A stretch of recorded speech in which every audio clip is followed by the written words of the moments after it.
আসসালামু আলাইকুম। Financial management BBA third year এবং ফোর্থ ইয়ারের চ্যাপ্টার লিজ ফিনান্সিং থেকে আজকে 1 নম্বর ক্লাস। আমরা আজকের ক্লাসে এ অধ্যায়ের বেসিক বিষয়গুলো নিয়ে আলোচনা করব। অঙ্কের সমাধানের জন্য কোন কোন সূত্রাবলী শিখতে হবে সেগুলো আমরা শিখে নিব হাতে কলমে। ধৈর্য ধরে প্রথম থেকে শেষ পর্যন্ত এই ক্লাসটা দেখো। শুরুতে যদি বলি লিজ কি, লিজ হচ্ছে কারো সম্পত্তি ব্যবহার করা, বিনিময়ে বছরের শেষে কিংবা শুরুতে নির্দিষ্ট পরিমাণ ভাড়া দেওয়া। এই ব্যাপারটা হলো লিজ। ক্লাসের মধ্যে একটা করে লিখলে সময় বেশি লেগে যাবে। সূত্রগুলো আমি এখানে আগে থেকে লিখে নিয়েছি, এখন তোমাদের ব্যাখ্যা করে বোঝাবো। উপরে দেখতে পাচ্ছ এখানে দুইটা সূত্র। পিবিএ দ্বারা বোঝাবে প্রেজেন্ট ভ্যালু অফ অ্যানুইটি, যেখানে সূত্র আছে A by I into 1 - 1 + i² into 1 + i। পাশে লিখে আছে বিগিনিং অফ ইচ ইয়ার। এখানে লিখে আছে present value of annuity a by I into 1 - 1 + i²। পাশে লিখে আছে ইন্ড অফ ইচ ইয়ার। এই অধ্যায়ের অঙ্কের সমাধান করার জন্য এই দুইটা সূত্র ব্যবহার হবে। এই দুইটা সূত্র এর আগে তোমরা করেছ। যারা প্রিন্সিপালস অফ ফিনান্স বইয়ের টাইম ভ্যালু অফ মানি চ্যাপ্টারের অঙ্কের সমাধান করেছ তারা এই সূত্রের সাথে আগে থেকে পরিচিত। এই দুইটা সূত্র ব্যবহৃত হয় যে প্রতি বছরের শেষে কিংবা শুরুতে যে কিস্তির টাকা দিতে হবে, কিস্তির পরিমাণটা বাহির করার জন্য, অথবা কিস্তি ছাড়াও আনুষঙ্গিক যে বিষয় আছে এগুলো বাইর করার জন্য সূত্রটা ব্যবহৃত হয়। বছরের শেষে কিংবা শুরুতে কি পরিমাণ কিস্তি দিতে হবে। কিন্তু এই অধ্যায়ের মধ্যে কেন এটা ব্যবহৃত হয়? আসলে কারো সম্পত্তি তুমি ব্যবহার করবে, ভাড়া দিতে হবে, এটা বছরের শেষে কিংবা শুরুতে, তখন এইটা লিজ অর্থায়ন অথবা লিজের সাথেও কিন্তু সূত্রটা মিলে যায়। এই জন্য মূলত এই অধ্যায়ের মধ্যে এটা ব্যবহৃত হবে। পিবি ফ্যাক্টর আমাদের বাহির করার প্রয়োজন পড়বে অঙ্কের মধ্যে যদি একাধিক বছর থাকে। উপরের সূত্র। যদি যে কোনো এক বছরের বাহির করার প্রয়োজন পড়ে, নিচের সূত্র। মনে করো একসাথে আমি 4 বছর, 5 বছর, 8, 10 বছরের পিবি ফ্যাক্টরটা বাহির করব, তখন আয়ের জায়গায় আমাদের ইন্টারেস্টের হারটা মানে কত পার্সেন্টের ফ্যাক্টর বাহির করব সেটা আয়ের জায়গায়, আইনের জায়গায় বছর, এখানেও আয়ের জায়গায় কত বছরের কত পার্সেন্টের ফ্যাক্টর বাহির করব সেটা। ফর এনি 1 ইয়ার, যে কোনো এক বছরের হতে পারে, শুধুমাত্র 3 নম্বর বছরের, 1 নম্বর বছরের, 5 নম্বর বছরের ফ্যাক্টর তো আমাদের 1, 2, 3, 4, 5 এইভাবেই স্বাভাবিক বছরগুলোর বাইর করতে হবে। অর্থাৎ যে কোনো এক বছরের বাইর করার জন্য সূত্র এটা। উদাহরণ যদি আমি দেই, যেমন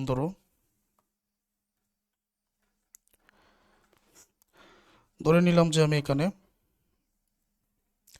10%-এর ফ্যাক্টর বাইর করব।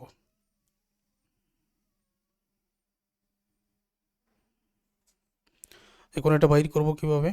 আমার সূত্র কিন্তু এটা 10%-এর ফ্যাক্টর বাইর করব 3 নম্বর বছরের। 3 নম্বর, 2 নম্বর, 5 নম্বর যে কোনো বছরের বাইর করা যায় সূত্রটা ইউজ করে। তো আমি এখানে সূত্রটা লিখে নিচ্ছি। উপরে বসবে 1, নিচে 1 + i। এই যে 10% যেটা, 10কে 100 দ্বারা ভাগ করলে 0.10 হবে, সেটাই এখানে বসাতে হবে। আর এখানে যে এন আছে বছর, আমি যদি এখন 3 নম্বর বছরের বাইর করতে চাই এখানে 3, আমি যদি এখানে 4 নম্বর বছরে বাইর করতে চাই এখানে 4, 5 নম্বর বছরে যদি বাইর করতে চাই 5, তো ধরে নিলাম 3 নম্বর বছরে যদি বাইর করি, এখন ক্যালকুলেটরের মাধ্যমে আগে 1 + 1.10 এটা পাওয়ার 3 দিয়ে দেখব কত আসে। যত আসবে তত দ্বারা 1কে যদি আমরা ভাগ করি, আগে 1 ক্যালকুলেটরে তুলব, নিচের অংশ দ্বারা ভাগ করলে এখানে যা পাবো সেটাই হবে উত্তর। এভাবে তুমি 2 নম্বর, 3 নম্বর, 5 নম্বর, 10 নম্বর বছর যে কোনো বছরে বাইর করতে পারো। একই রকম একসাথে যদি তুমি 5 বছরে বাইর করতে চাও, এখানে আয়ের জায়গায় কত পার্সেন্টের ফ্যাক্টর বাইর করবে এটা বসাবে। বছরে যদি 5, 6, 8, 2, 3 এরকম হয় তখন এইটা। অর্থাৎ একাধিক বছরের জন্য ফ্যাক্টর এটা, যে কোনো এক বছরের জন্য ফ্যাক্টর এটা। ওকে, এখন যে আলোচনাটা করব এটা খুবই গুরুত্বপূর্ণ। যেমন ধরো কোনো একটা সম্পত্তি আমরা অর্জন করব, যে কোনো একটা সম্পদের প্রয়োজন হতে পারে, সেটা যে কোনো ইকুইপমেন্ট, মেশিনারি। এখন কি এটা ক্রয় করা উচিত হবে নাকি লিজ নেওয়া উচিত হবে, এই ব্যাপারটা মূলত বাইর করতে হয়। আর উভয়টা বাইর করার জন্য প্রেজেন্ট ভ্যালু, উভয়টার বর্তমান মূল্য, প্রেজেন্ট ভ্যালুটা বাইর করার প্রয়োজন পড়ে। যেমন ধরো আমার একটা ইকুইপমেন্ট প্রয়োজন আমার ব্যবসায়িক কাজে। এখন আমি চাইলে যে কোনো একটা ব্যাংক থেকে, ধরো আমার 5 লক্ষ টাকা প্রয়োজন যে ইকুইপমেন্টটা, ওইটার জন্য 5 লক্ষ টাকা প্রয়োজন। আমি চাইলে ব্যাংক থেকে লোন করতে পারি, যেখানে লোনের টাকার পাশাপাশি আরও 12% ইন্টারেস্টও আমাকে দিতে হবে। এই হলো একটা অপশন, তোমাকে দেওয়া হলো, ধরে নাও। আরেকটা হলো যে একই সম্পত্তি তুমি চাইলে লিজে ব্যবহার করতে পারো। এখন তোমার এই সম্পত্তি একেবারে ক্রয় করা উচিত হবে কিনা, যেটাকে বলা হয় বরোয়িং অপশন, অথবা এটার আরেকটা নাম থাকতে পারে বাইং অপশন। বরোয়িং অপশন বা বাইং অপশন, নাকি তুমি একটা লিজ নিয়ে, ভাড়া নিয়ে ব্যবহার করবে, কোনটা করবে? এখন সিদ্ধান্ত কিভাবে নিবে? সিদ্ধান্ত নেওয়ার জন্য উভয়টার প্রেজেন্ট ভ্যালু বাহির করার প্রয়োজন পড়বে। তো প্রেজেন্ট ভ্যালু আমরা বাহির করব এখানে। যেমন ধরো বরোয়িং অপশন বা বাইং অপশন একটা, আর একটা লিজ অপশন। বরোয়িং অপশন এটা বাহির করার জন্য এখানে যে ওয়ার্কিংগুলোর নাম আমি লিখে নিয়ে এসেছি, তবে ওয়ার্কিংগুলা বিস্তারিত অঙ্কের মধ্যে বোঝাবো, তো এখানে একটু জটিল লাগতে পারে। আমরা যদি কয়েকটা অঙ্কের সমাধান করি, আমরা বিষয়টা একেবারে সহজে বুঝতে পারবো। যেমন আমাদের প্রয়োজন, যদি আমরা এটা ব্যাংক থেকে লোন নিয়ে থাকি, তখন ব্যাংক থেকে লোন নেওয়ার ফলে প্রতি বছরের শুরুতে কিংবা শেষে কি পরিমাণ কিস্তি দিতে হবে, লোন অ্যামর্টাইজেশন শিডিউল, যেখানে ব্যাংকের টাকা, সুদের হার, এগুলো উল্লেখ থাকবে, এরকম একটা শিডিউল তৈরি করতে হবে। এবং বাৎসরিক একটা অবচয়ের হারও বাইর করতে হবে, যে সম্পত্তিটা আমরা ব্যবহার করব, যেখানে সূত্র হচ্ছে টোটাল কস্ট ভাগ সলভেন্স ভ্যালু ভাগ ইউজফুল লাইফ। একটা ডিসকাউন্ট রেট বাইর করতে হবে, সূত্র হচ্ছে ইন্টারেস্ট রেট 1 - ট্যাক্স রেট, এটা হলো ডিসকাউন্ট রেটের সূত্র। Finally table for calculation of PB, এটার মাধ্যমে বোরোয়িং অপশন মানে ব্যাংক থেকে যে ঋণ করার যে অপশনটা, ওই অপশনটা আমরা আর পিবি পেয়ে যাব একটা টেবিলের মাধ্যমে, ওইটার বর্তমান একটা মূল্য পেয়ে যাব। এবং পরবর্তীতে আমাদের বাইর করতে হবে লিজের বর্তমান মূল্য, যে লিজ যেটা, ওইটার বর্তমান মূল্য কি হবে। তো ওইটার বর্তমান মূল্য যখন আমরা বাইর করে ফেলবো, দেখা গেল বর্তমান মূল্য কেন আমি বাইর করব, যদি বিষয়টা এরকম হয়, উদাহরণস্বরূপ ধরে নাও যেটা ব্যাংক থেকে নিব, ওইটা বর্তমান মূল্য বাহির হয়েছে একটা আনুমানিক, ধরে নাও 30,000 টাকা, ব্যাংক থেকে যেটা ধার করেছে। আর লিজ নেওয়ার কারণে ওইটার বর্তমান মূল্য বাহির হয়েছে 25,000 টাকা। কোনটাতে টাকাটা কম লাগতেছে? দেখা গেল যে লিজের মধ্যে টাকাটা কম লাগতেছে। বর্তমান মূল্য বাহির করার ফলে লিজের মধ্যে যেহেতু টাকাটা কম লাগতেছে, কোনটা গ্রহণ করব? যেটার বর্তমান মূল্য কম, সেটাই আমি গ্রহণ করব। ফাইনালি এটার মাধ্যমে একটা সিদ্ধান্ত নিতে হয়। বোঝাতে পেরেছি? এখন যদি অঙ্কের সমাধান না করি বুঝবেন না। তাহলে আমি আজকে 2টা অঙ্কের সমাধান বুঝাই, পরবর্তী ক্লাসগুলোতে তোমরা এই অঙ্কের সমাধান করতে পারবে। ক্লাসটা একেবারে ফুল স্ক্রিন করে দাও। Nissan car limited is faced with a decision to acquire a lease a mini car. যে নিশান কার লিমিটেড এটা সিদ্ধান্ত নিতে চায় যে একটা মিনি কার অর্জন করবে, যেটা লিজের মাধ্যমে একটা মিনি কার অর্জন করবে। The cost of mini car is 1,50,000। এটার ব্যয় মূল্য হলো 1,50,000। It has a life of 5 years. এটা 5 বছর চালানো যাবে। The leasing company desire a return of 10% on the gross value of the asset. একটা লিজ নিলে তারা মোট মূল যে টাকাটা আছে, মূল্য, এটার উপরে 10% ইন্টারেস্টও তারা নিয়ে নিবে। Find out lease rental installment if. তো লিজ যে নিব, প্রতি বছরের শেষে বা শুরুতে কী পরিমাণ ভাড়া দিতে হবে এটা বাইর করো, যেখানে to be paid at the beginning of each year যদি বছরের প্রথমে পেইড করা হয়, to be paid at the end of each year যদি বছরের শেষে পেইড করা হয়। একটু আগেই আমরা ক্লাসের প্রথমে ব্যবহার করলে কোন সূত্র আর শেষে ব্যবহার করলে কোন সূত্র পুরোটাই দেখেছি। আমি আবার দেখাবো, এখান থেকে দেখে নাও। বিগিনিং অফ ইচ ইয়ার থাকলে এই সূত্রটা, যেখানে কিস্তির পরিমাণ বাহির করার জন্য বলা হয়েছে মানে a amount of instalment, interest I এর জায়গায় আই এর মান, এন এর জায়গায় এন এর মান, বছরের শুরুতে এই সূত্র, শেষে এই সূত্র। তাহলে প্রথম যেটা, প্রেজেন্ট ভ্যালু অফ অ্যানুইটির মূল্য 1,50,000, কারের মূল্যটা, বছর হলো 5টা, এনের মূল্য, ইন্টারেস্ট 10%, 100 দ্বারা ভাগ করে 0.10, এগুলোই তো রিকোয়ারমেন্ট সূত্রের মধ্যে বসাতে হবে, এর মানটা বাইর করতে হবে, কিস্তির পরিমাণ। তো প্রেজেন্ট ভ্যালু অফ অ্যানুইটি 1,50,000, এর মান বাইর করতে হবে, আই এর মানটা 0.10, এখানে আই এর মান 0.10, এন এর মান 5, এখানে আই এর মান 0.10, 0.10 আর 1,50,000 আড়াআড়ি গুণ এ ইন্টু 1 মাইনাস 1/1 প্লাস 0.10 যোগ করে উপরে পাওয়ার 5 ইন্টু 1.10,